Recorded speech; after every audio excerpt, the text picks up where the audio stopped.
Today I want to continue my message on rejecting God as my king. ದೇವರು ನಮ್ಮ ಅರಸನಾಗಿ ನಾವು ಇರುವುದನ್ನು ತಿರಸ್ಕರಿಸುವುದ ಬಗ್ಗೆ ಹಂಚಿಕೊಂಡು ಅದನ್ನು ಇವತ್ತು ಮುಂದುವರಿಸುತ್ತೇನೆ. I told you that many a times our selfish desires, our self makes us to reject God and decide for our own benefits. ನಮ್ಮ ಸ್ವಾರ್ಥ ಆಸೆಗಳು ದೇವರನ್ನು ತಿರಸ್ಕರಿಸಿ ಮತ್ತೆ ನಮ್ಮ ಸ್ವಂತವಾದ ಇಷ್ಟದಂತೆ ನಾವು ನಡೆಯುವಂತೆ ಮಾಡುತ್ತೇವೆ. Self, ನಮ್ಮ ಸ್ವತಃ selfish, ನಮ್ಮ ಸ್ವಾರ್ಥತನ, self-reliance ನಮ್ಮ ಸ್ವಾವಲಂಬಿತನ makes us to decide to push God away and do what we want to do. ಈ ಮೂರು ಕಾರ್ಯಗಳು ದೇವರನ್ನು ದೂರ ತಳ್ಳಿಬಿಟ್ಟು ನಾವು ಏನು ಇಷ್ಟಪಡ್ತೀವೋ ಅದನ್ನಂತೆ ನಾವು ನಡೆಯಬೇಕು ಅಂತ ಇಷ್ಟಪಡ್ತೇವೆ. Now that was the mistake of the children of Israel. Israel ಜನರು ಮಾಡಿರುವ ದೊಡ್ಡ ತಪ್ಪು ಇದೇ ಆಗಿತ್ತು. Who was their king? ಅವರ ಅರಸನು ಯಾರಾಗಿದ್ದರು? Who was their king? ಯಾರು ಅವರ ಅರಸನಾಗಿದ್ದರು? God. ದೇವರು. Imagine. ಯೋಚನೆ ಮಾಡಿ ನೋಡ್ರಿ. Now they are saying, God, we don't want you. ಈಗ ಹೇಳ್ತಾ ಇದ್ದಾರೆ, ದೇವರೇ ನೀವು ನಮಗೆ ಬೇಡ. Give us another king. ನಮಗೆ ಇನ್ನೊಂದು ಅರಸನನ್ನು ಕೊಡು. But the problem, this is what they said. ಆದ್ರೆ ಸಮಸ್ಯೆ ಏನು ಇದನ್ನೇ ಹೇಳಿದರು. Give us a king like the other nations. ಬೇರೆ ಜನಾಂಗಗಳಿಗೆ ಇರುವಂತೆ ನಮಗೂ ಸಹ ಒಂದು ಅರಸನನ್ನು ಕೊಡು ಅಂತ The ಕೇಳಿದರು. moment God lifts you up, ದೇವರು ನಿಮ್ಮನ್ನ ಉನ್ನತ ಸ್ಥಾನಕ್ಕೆ ಎತ್ತಿದ ಕೂಡಲೇ, the moment you start to depend on yourself, ನೀವು ನಿಮ್ಮ ಮೇಲೆ ಆತುಕೊಳ್ಳೋದಕ್ಕೆ ಶುರು ಮಾಡಿದ ಕೂಡಲೇ, the moment you say, I can do it, ನನ್ನಿಂದ ಸಾಧ್ಯ ಅಂತ ನೀವು ಹೇಳಿದ ಕ್ಷಣ ಮಾತ್ರದಲ್ಲಿ you are going for another king. ನೀವು ಇನ್ನೊಂದು ಅರಸನನ್ನು ಹುಡುಕಿಕೊಂಡು ಹೋಗ್ತಿದ್ದೀರಿ. That's what I'm saying. ಅದನ್ನೇ ನಾನು ಹೇಳ್ತಾ ಇದ್ದೇನೆ. We want to pray more. ನಾವು ಇನ್ನೂ ಹೆಚ್ಚಾಗಿ ಪ್ರಾರ್ಥನೆ ಮಾಡಬೇಕು. So what happened? ಏನಾಯ್ತು?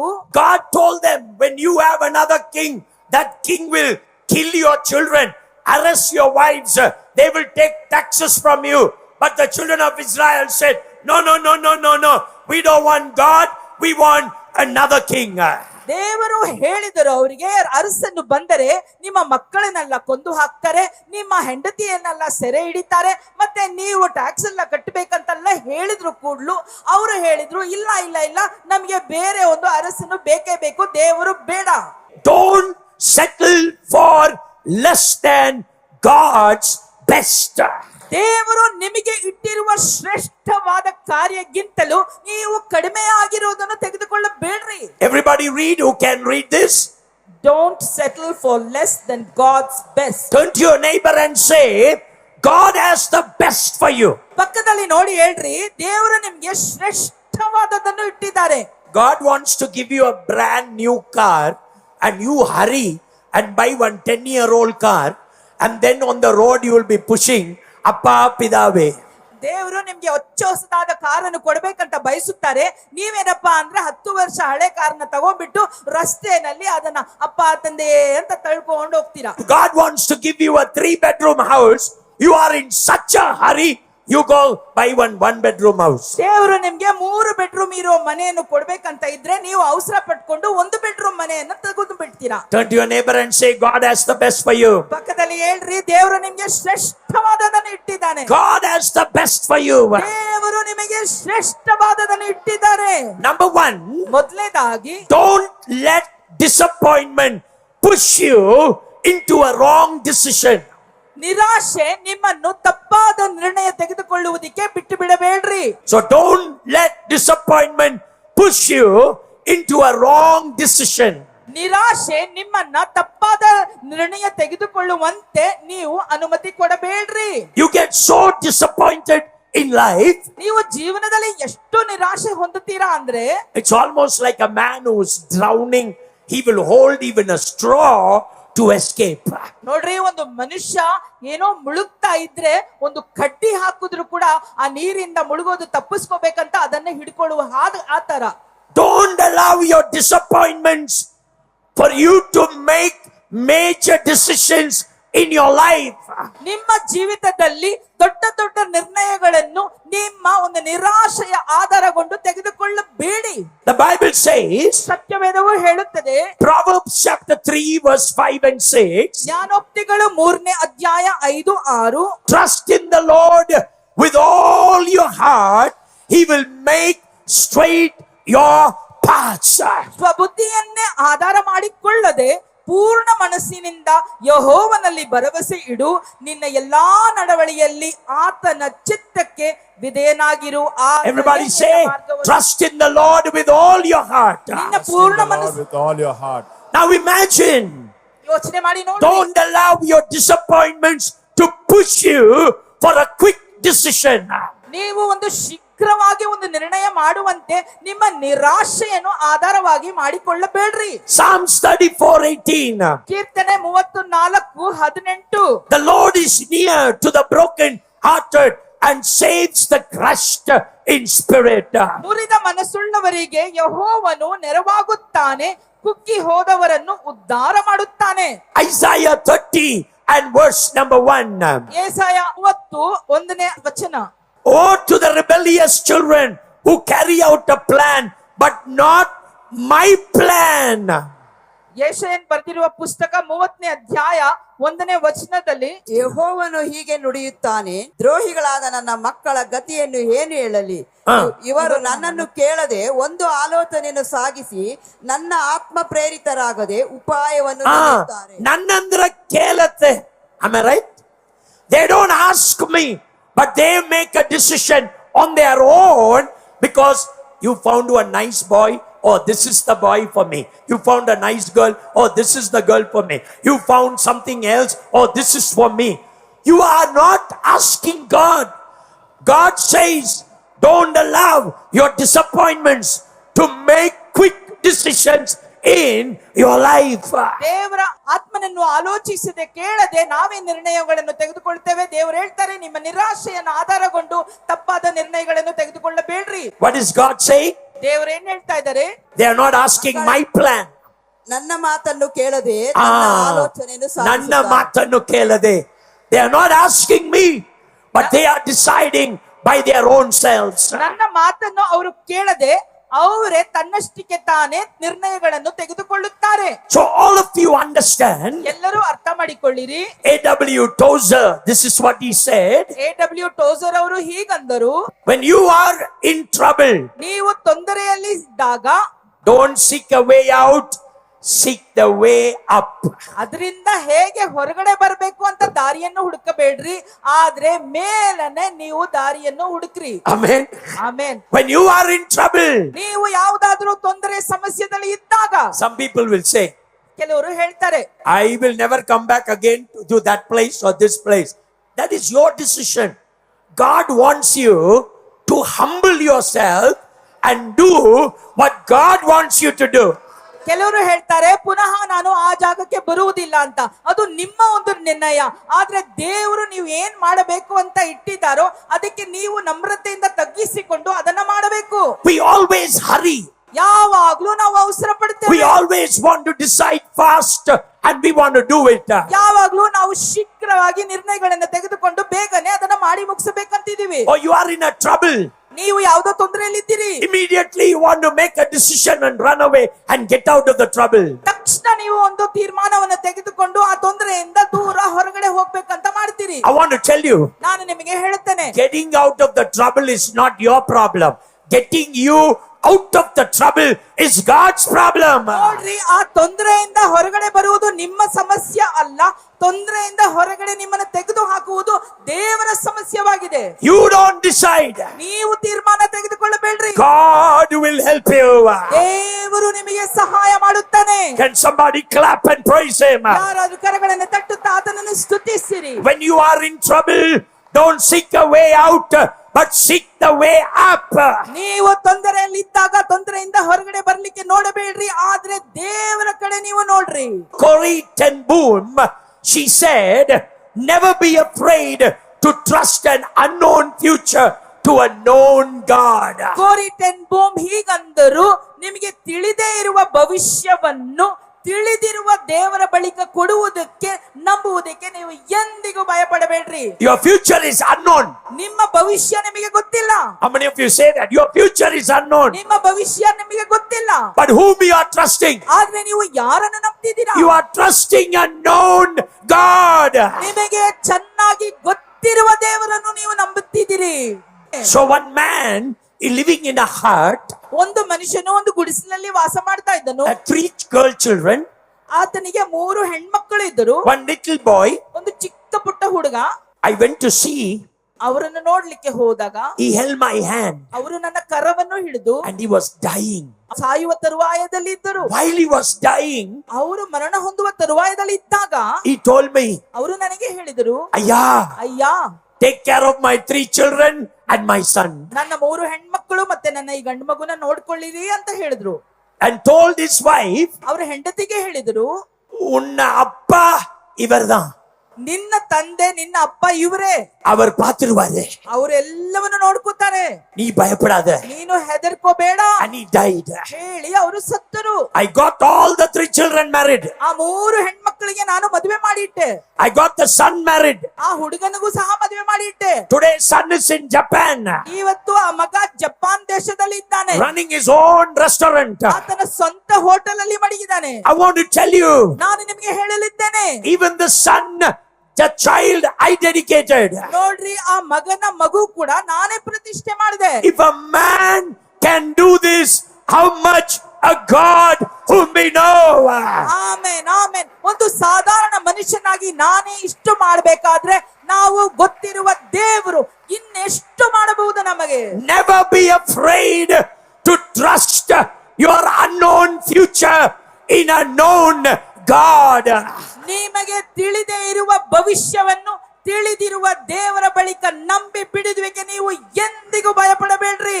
According to 1 Samuel chapter 8 verse number 3, ಒಂದು ಸಮುವೇಲನಿಗೆ ಬರೆದಿರುವ ಪುಸ್ತಕ 8ನೇ ಅಧ್ಯಾಯ 3ನೇ ವಚನಕ್ಕೆ ಅನುಸಾರವಾಗಿ children of Israel were very upset because of the sons of Samuel, because they were corrupt. ಸಮುವೇಲನ ಮಕ್ಕಳು ಇಬ್ಬರು ಭ್ರಷ್ಟರಾಗಿರುವುದರಿಂದ ಇಸ್ರಾಯೇಲ್ ಜನರು ಬಹಳ ಬೇಸರಗೊಂಡರು. 1 Samuel 8:3.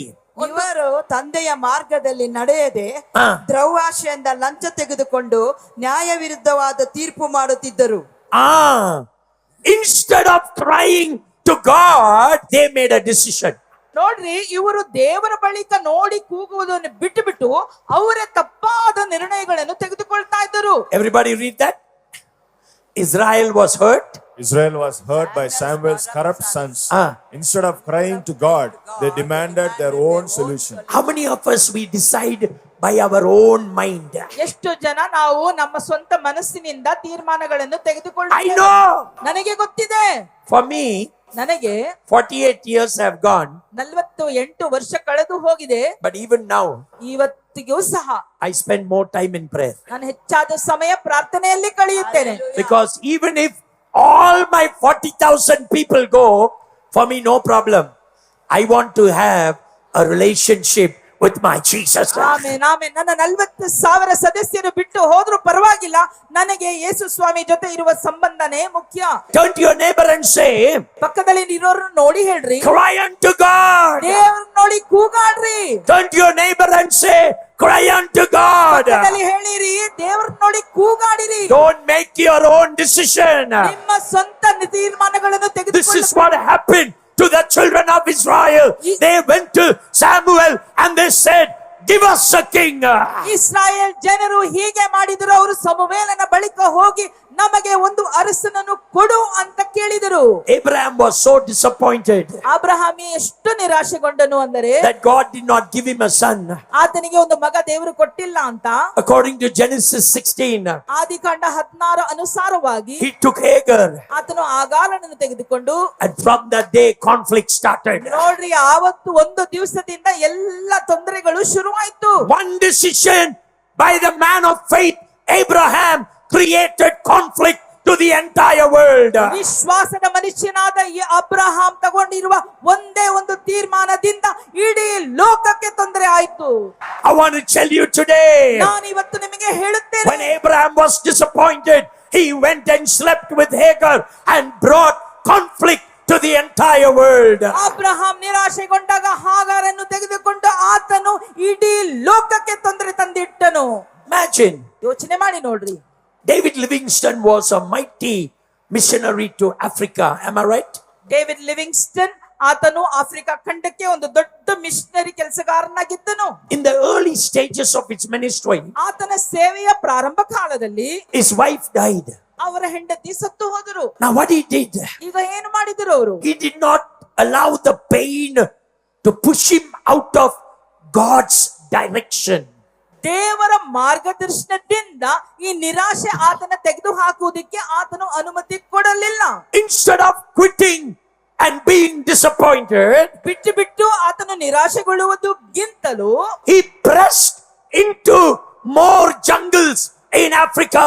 ಆತನು ಬಿಟ್ಟುಕೊಳ್ಳದೆ ಮುಂದೆ ಸಾಗಿ ಆಫ್ರಿಕಾ ಖಂಡದಲ್ಲಿ ಇರುವ ಎಲ್ಲಾ ಒಂದು ಕಾಡುಗಳ ಮಧ್ಯದಲ್ಲಿ ಹೋದನು. He never allowed the pain to make the wrong decision. ಆ ನೋವು ಆತನು ತಪ್ಪಾದ ನಿರ್ಣಯ ತೆಗೆದುಕೊಳ್ಳುವಂತೆ ಆತನು ಅನುಮತಿಸಲಿಲ್ಲ. But he started to trust God. ಆದ್ರೆ ಆತನು ದೇವರನ್ನು ನಂಬಲಿಕ್ಕೆ ಶುರು ಮಾಡಿದ. Somebody shout hallelujah. ಯಾರಾದ್ರೂ ಗಟ್ಟಿಯಾಗಿ ಹಲ್ಲೆಲೂಯಾ ಹೇಳಿರಿ. God wants to bless you. ದೇವರು ನಿಮ್ಮನ್ನು ಆಶೀರ್ವದಿಸಬೇಕು But ಅಂತ don't ಇದ್ದಾನೆ. allow your disappointments to make quick decisions in your life. ಆದ್ರೆ ನಿಮ್ಮ ನಿರಾಶೆಗಳು ನೀವು ಶೀಘ್ರದಲ್ಲಿ ನಿರ್ಣಯಗಳು ತೆಗೆದುಕೊಳ್ಳುವಂತೆ ನೀವು ಅನುಮತಿ ಕೊಡಬೇಡ್ರಿ. I want every one of you to read this. ಎಲ್ಲರೂ ಇದನ್ನು ಓದೋಣ. Don't make Don't permanent decisions based on temporary emotions. ನೋಡ್ರಿ, ಈಗಿರುವ ತತ್ಕಾಲದಲ್ಲಿರುವ ನಿಮ್ಮ ಭಾವನೆಗಳ ಆಧಾರಗೊಂಡು ನೀವು ನಿರಂತರವಾದ ತೀರ್ಮಾನಗಳನ್ನು ತೆಗೆದುಕೊಳ್ಳಬೇಡ್ರಿ. Everybody read it. Don't make permanent decisions Yes. based on temporary emotions. Read one more time. Don't make permanent decisions based on temporary emotions. You are emotionally stirred. ನೀವು ಭಾವಪೂರ್ವಕವಾಗಿ ನೀವು ಎಲ್ಲವೂ ಕಲಿಸಲ್ಪಟ್ಟಿದ್ದೀರಾ. Whenever you are disturbed, ಯಾವಾಗೆಲ್ಲ ನೀವು ಮನಸ್ಸಿನಲ್ಲಿ ಗೊಂದಲ ಇದೆಯೋ take the Bible. ಸತ್ಯವೇದವನ್ನು ತೆಗೆದುಕೊಳ್ಳ್ರಿ. Spend at least 3 days in prayer. 3 ದಿವಸ ಆದ್ರೂ ನೀವು ಪ್ರಾರ್ಥನೆಯಲ್ಲಿ ಕಳೀರಿ. Just spend time with Him. ನೀವು ಅದರಲ್ಲೇ ಪ್ರಾರ್ಥನೆಯಲ್ಲಿ Just spend time with Him. ಸುಮ್ಮನೆ ಸಮಯ ಕಳೀರಿ. What will happen? ಏನಾಗುತ್ತೆ? God will straighten your paths by His power. ದೇವರು ಆತನ ಶಕ್ತಿಯ ಮೂಲಕ ನಿಮ್ಮ ಮಾರ್ಗಗಳನ್ನು ನೆಟ್ಟಿಗೆ ಮಾಡುತ್ತಾನೆ. Some people suffer without any income because they have chosen to suffer like that. ಕೆಲವರು ಯಾವುದೇ ಆದಾಯ ಇಲ್ಲದೆ ಕಷ್ಟ ಪಡ್ತಾರೆ. ಯಾಕಂದ್ರೆ ಆತರ ಕಷ್ಟ ಪಡ್ಲಿಕ್ಕೆ ಅವರು ಆರಿಸಿಕೊಂಡಿದ್ದಾರೆ. You don't need to do that. ಆತರ ಮಾಡ್ಬೇಕಾದ ಅವಶ್ಯಕತೆ ಇಲ್ಲ. The only thing you need to do, ನೀವು ಮಾಡ್ಬೇಕಾಗಿರೋದಲ್ಲ ಒಂದೇ ಕಾರ್ಯ, humble, ನಿಮ್ಮನ್ನ ತಗ್ಗಿಸಿಕೊಂಡು ನಮ್ರತೆಯಿಂದ When ತಗ್ಗಿಸಿಕೊಂಡು you humble, ನೀವು ಆತರ ತಗ್ಗಿಸಿಕೊಂಡಾಗ your decisions will be guided by God. ನಿಮ್ಮ ತೀರ್ಮಾನಗಳು ಎಲ್ಲವೂ ದೇವರಿಂದ ನಡೆಸಲ್ಪಟ್ಟಿರುತ್ತೆ. Number 2, ಎರಡನೇದಾಗಿ the mistake the children of Israel made by asking for a king. ಒಂದು ಅರಸನನ್ನು ಕೇಳಿ ಇಸ್ರಾಯೇಲ್ ಮಕ್ಕಳು ಮಾಡಿರುವ ತಪ್ಪು ಏನೆಂದರೆ, Don't compare yourself to others. ಬೇರೆ ಅವರಿಗೆ ನಿಮ್ಮನ್ನು ಹೋಲಿಸಿಕೊಳ್ಳಬೇಡ್ರಿ. You know what they said? ಏನ್ ಹೇಳಿದ್ರು ಗೊತ್ತಾ? Give us a king like other nations. ಬೇರೆ ಜನಾಂಗಗಳಿಗೆ ಇದ್ದ ಹಾಗೆ ನಮಗೂ ಒಂದು ಅರಸನನ್ನು ಕೊಡು ಅಂತ ಹೇಳಿದರು. Brother Ganesh, Ganesh, I don't need to compare myself with you. ನನ್ನನ್ನು ನಿಮ್ಮ ಬಳಿಕ ಹೋಲಿಸಿಕೊಳ್ಳಲಿಕ್ಕೆ ಅವಶ್ಯವಿಲ್ಲ. You don't need to compare yourself with me. ನೀವು ನನ್ನ ಬಳಿಕ ನೀವು ಹೋಲಿಸಿಕೊಳ್ಳೋ ಅವಶ್ಯಕತೆ ಇಲ್ಲ. Use me as I am. ನಾನು ಹೇಗಿದ್ದೀನೋ ಅದೇ ರೀತಿಯಲ್ಲಿ ನನ್ನನ್ನು ಉಪಯೋಗಿಸಿಕೋ. The moment you start to compare, ನೀವು ಯಾವಾಗ ನಿಮ್ಮನ್ನು ಇನ್ನೊಬ್ಬರಿಗೆ ಹೋಲಿಸಿಕೊಂಡು you are going to fail in your life. ನಿಮ್ಮ ಜೀವಿತದಲ್ಲಿ ನೀವು ಸೋಲನ್ನೇ ಸಂಧಿಸ್ತೀರಿ. Apostle Paul says, ಅಪೊಸ್ತಲನ್ ಪೌಲನು ಹೇಳಿದನು, 2 Corinthians chapter 10 verse number 12, 2 ಕೊರಿಂಥದವರು ಬರೆದಿರೋ ಪುಸ್ತಕ 10ನೇ ಅಧ್ಯಾಯ 12ನೇ ತಮ್ಮನ್ನು ವಚನ. ತಾವೇ ಹೊಗಳಿಕೊಳ್ಳುವ ಕೆಲವರಲ್ಲಿ ನಮ್ಮನ್ನು ಸೇರಿಸಿಕೊಳ್ಳುವುದಕ್ಕಾಗಲಿ ಅವರನ್ನು ಹೋಲಿಸಿಕೊಳ್ಳುವುದಕ್ಕಾಗಲಿ ನಮಗೆ ಧೈರ್ಯ ಸಾಲದು. They measuring themselves by themselves are not wise. Now imagine, why are you measuring yourself? ನಿಮ್ಮನ್ನೇ ನೀವು ಯಾಕೆ ಈ ರೀತಿ ಅಳತೆ ಮಾಡಿಕೊಳ್ತೀರಿ? Lord, ದೇವರೇ, you use me. ನೀನು ನನ್ನನ್ನು ಉಪಯೋಗಿಸಿಕೋ. I don't need to measure myself with you. ನಾನು ನನ್ನನ್ನು ನಿನ್ನ ಜೊತೆ ಹೋಲಿಸ್ಕೋಬೇಕಾಗಿಲ್ಲ. Oh, I want to be like this. ನಾನು ಹೀಗಿರಬೇಕು. That was the mistake of the children of Israel. Israel ಜನರು ಮಾಡಿರುವ ತಪ್ಪು ಅದೇ ಆಗಿದೆ. Give us a king like the other nations. ಬೇರೆ ಜನಾಂಗ ಹಾಗೆ ನಮಗೂ ಒಂದು ಅರಸ. But what about God? ಆದ್ರೆ ದೇವರ ಬಗ್ಗೆ ಏನು? He provided for you. ಆತನು ಎಲ್ಲವನ್ನೂ He brought you out of Egypt. ಐಗುಪ್ತ ದೇಶದಿಂದ He ಹೊರಗೆ divided the Red Sea. ಕೆಂಪು He ಸಮುದ್ರ gave manna. ಮನ್ನಾ He ಕೊಟ್ಟನು, gave water. ನೀರು ಕೊಟ್ಟನು, He gave quails. ಅಲ್ಲೆಲ್ಲ He protected for you. ಅವರನ್ನು ಭದ್ರತೆಯಿಂದ ತಗೊಂಡ್ಬಂದ್ರು. No. ಇಲ್ಲ, We want a king because like other country. ಬೇರೆ ಜನಾಂಗಗಳು ಹೇಗೆ ಅರಸರು ಇಟ್ಟಿದ್ದಾರೋ ಆ ರೀತಿ ನಮಗೂ ಅರಸರು ಬೇಕು. Whenever you compare yourself with others, you are going to struggle in your life. ಯಾವಾಗೆಲ್ಲ ನೀವು ನಿಮ್ಮನ್ನ ಬೇರೆಯವ್ರ ಜೊತೆ ಹೋಲಿಸ್ಕೊಳ್ತೀರೋ ಅವಾಗೆಲ್ಲ ನೀವು ನಿಮ್ಮ ಜೀವಿತದಲ್ಲಿ ಕಷ್ಟಪಟ್ಟು ಹೋರಾಡ್ತೀರಾ. Everybody read Jeremiah 29:11. ಯೆರೆಮೀಯನು ಬರೆದಿರುವ ಪುಸ್ತಕ 29:11 ಓದಿಕೊಳ್ಳೋಣ. I know the plans. I know the plans I have for you to give you hope and a future. Imagine. ನೋಡಿರಿ, God has a plan for me. ದೇವರು ನನಗೋಸ್ಕರ ಒಂದು ಯೋಜನೆಯನ್ನು ಇಟ್ಟಿದ್ದಾನೆ. God has a future for me. ದೇವರು ನನಗೋಸ್ಕರ ಒಂದು ಭವಿಷ್ಯ. God has a perfect blueprint of my life. ನನ್ನ ಜೀವಿತ ಬಗ್ಗೆ ದೇವರು ಸಂಪೂರ್ಣವಾಗಿ ಒಂದು ಬ್ಲೂ ಪ್ರಿಂಟ್ ಅನ್ನು ಇಟ್ಟಿದ್ದಾನೆ. Hallelujah. Hallelujah. Why do you want to buy a car? ಯಾಕೆ ನೀವು ಕಾರ್ ಕೊಂಡ್ಕೋಬೇಕು? Because my brother bought a car. ಯಾಕಂದ್ರೆ ನನ್ನ ಸಹೋದರನು ಕಾರ್ ಕೊಂಡ್ರು. Why you want to have a big wedding? ಅಂತ ದೊಡ್ಡ ಒಂದು ಮದುವೆ ಯಾಕೆ ನಿಮ್ಗೆ? Because my brother had a big wedding. ಯಾಕಂದ್ರೆ ನನ್ನ ಸಹೋದರನ ಅಂತ ದೊಡ್ಡ ಮದುವೆ ಮಾಡಿಕೊಂಡ್ರು. Don't compare. ಆತರ ಹೋಲಿಸ್ಕೋಬೇಡ್ರಿ. The moment you compare, ನೀವು ಹೋಲಿಸಿಕೊಂಡು ಕೂಡಲೇ you are going to take a wrong decision. ನೀವು ತಪ್ಪಾದ ತೀರ್ಮಾನವನ್ನು ತೆಗೆದುಕೊಳ್ಳೇಕೊಳ್ತೀರಾ. I don't care who I am. ನಾನು ಹೇಗಿದ್ದೀನೋ ಅದ್ರ ಬಗ್ಗೆ, ಯಾರಾಗಿದ್ದೀನೋ ಅದ್ರ ಬಗ್ಗೆ ಚಿಂತೆ ಇಲ್ಲ. I don't care who I am. ನಾನು ಯಾರಾಗಿದ್ದೀನೋ ಅದ್ರ ಬಗ್ಗೆ ನನಗೆ ಚಿಂತೆ ಇಲ್ಲ. ನನಗೆ ಅದು ಚಿಂತೆ ಇಲ್ಲ. Hallelujah. I don't care who I am, but I am only worried whether God is with me. ದೇವರು ನನ್ನ ಜೊತೆಯಲ್ಲಿ ಇದ್ದಾರೋ ಅದ್ರ ಬಗ್ಗೆ ಮಾತ್ರ ನನಗೆ ಯೋಚನೆ ಇದೆ. ನಾನು Somebody say hallelujah. Hallelujah. Repent today. ಇವತ್ತೇ ನೀವು ಮನಸ್ಸಾಂತರ Come back to God. ದೇವರ ಬಳಿಕ ಮತ್ತೆ ಬನ್ನಿ. Say, God, ಹೇಳಿ, ದೇವರೇ use me. ನನ್ನನ್ನು ಉಪಯೋಗಿಸಿಕೋ. Galatians chapter 1 verse 10. ಗಲಾತ್ಯರಿಗೆ ಬರೆದಿರುವ ಪುಸ್ತಕ 1ನೇ ಅಧ್ಯಾಯ 10ನೇ ವಚನ. Read. If I were still trying to please people, I would not be a servant of Christ. Now imagine. ನೋಡ್ರಿ, ಕನ್ನಡ ಓದಿರ್ತೀರಾ? ನಾನೀಗ ಯಾರನ್ನು ಹೋಲಿಸಿಕೊಳ್ಳುತ್ತಾ ಇದ್ದೇನೆ? ಮನುಷ್ಯರನ್ನೋ ದೇವರನ್ನೋ? ನಾನು ಮನುಷ್ಯರನ್ನು ಮೆಚ್ಚಿಸುವುದಕ್ಕೆ ಪ್ರಯತ್ನಿಸ್ತಾ ಇದ್ದೇನೋ? ನಾನ್ ಮನುಷ್ಯರನ್ನೇ ಮೆಚ್ಚಿಸುವುದಕ್ಕೆ ಪ್ರಯತ್ನಿಸ್ತೀನೋ? whatever. Am I trying to please people? ನಾನು ಮನುಷ್ಯರನ್ನು ಮೆಚ್ಚುವುದಕ್ಕೆ ಪ್ರಯತ್ನ ಮಾಡ್ತಾ ಇದ್ದೀನಾ? Apostle Paul is telling, I am not trying to please people. I want to please God.